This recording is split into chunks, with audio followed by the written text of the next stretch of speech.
Moi c'est Bébert, ou en fait c'est plutôt Bertrand Kraft. Moi je suis un gamin de Grenoble, donc un gamin des montagnes qui a fait donc énormément de ski.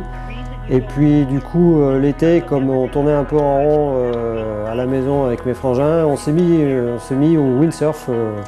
Et du coup j'ai vite pris goût à faire mes planches de windsurf. Et j'ai appris pas mal de choses en étant au rabot dans la résine. Bon, j'ai des anecdotes un peu terribles, quoi. Je me suis brûlé les mains les premières années en faisant de la résine mal dosée. À force de faire de la poussière, je me suis fait sortir par mes parents à 18 ans parce qu'il y avait des odeurs et de la poussière partout. Mon métier, c'est effectivement très lié à ma passion. Il faut vraiment que j'ai cette chose en moi, que je puisse m'exprimer autant sur le terrain que dans l'atelier.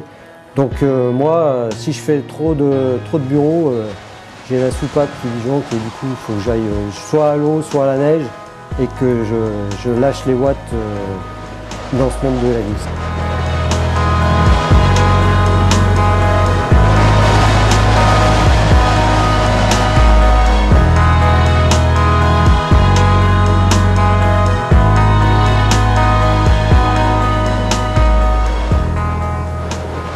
Il y a une patte Bébert, ouais. Moi je pratique forcément doublon, hein. Je suis sur la neige et sur l'eau et c'est vrai que j'essaye d'utiliser beaucoup les idées sur l'eau. Donc la patte Bébert c'est un peu quand même le shaper de l'eau qui retranscrit le shape sur la neige.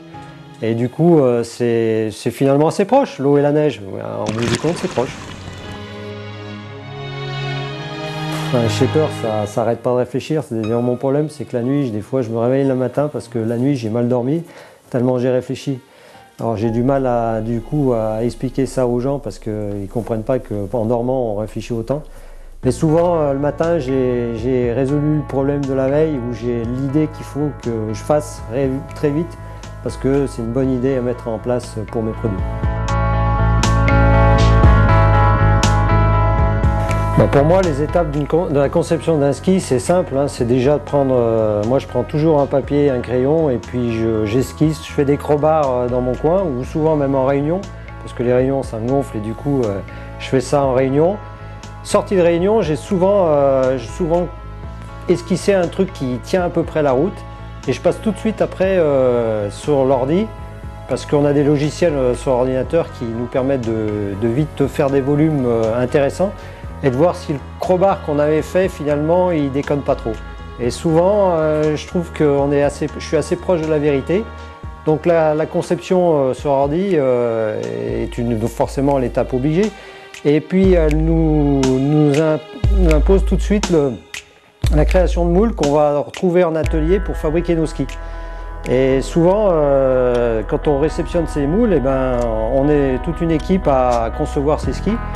C'est assez important pour moi d'être en atelier, d'être avec des gens qui sont compétents, qui permettent vraiment de finaliser ces produits et de pouvoir les essayer sur neige et de les faire une bonne mise au point pour avoir un beau produit sur neige. Et du coup, c'est assez valorisant finalement de savoir qu'on part d'un petit crowbar, qu'on arrive à avoir l'idée derrière qui germe et qui est sur un beau produit. Voilà.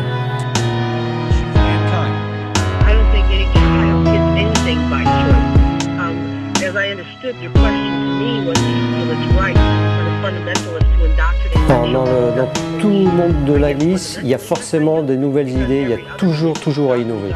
On ne peut pas rester inactif en disant qu'il n'y a plus rien à faire, c'est faux. Le monde de la glisse, ça bouge tout le temps. On peut se référer à d'autres sports, on peut, avec les nouveaux matériaux, on peut développer d'autres produits. Il y a toujours quoi trouver. Voilà, c'est impossible de stagner, impossible.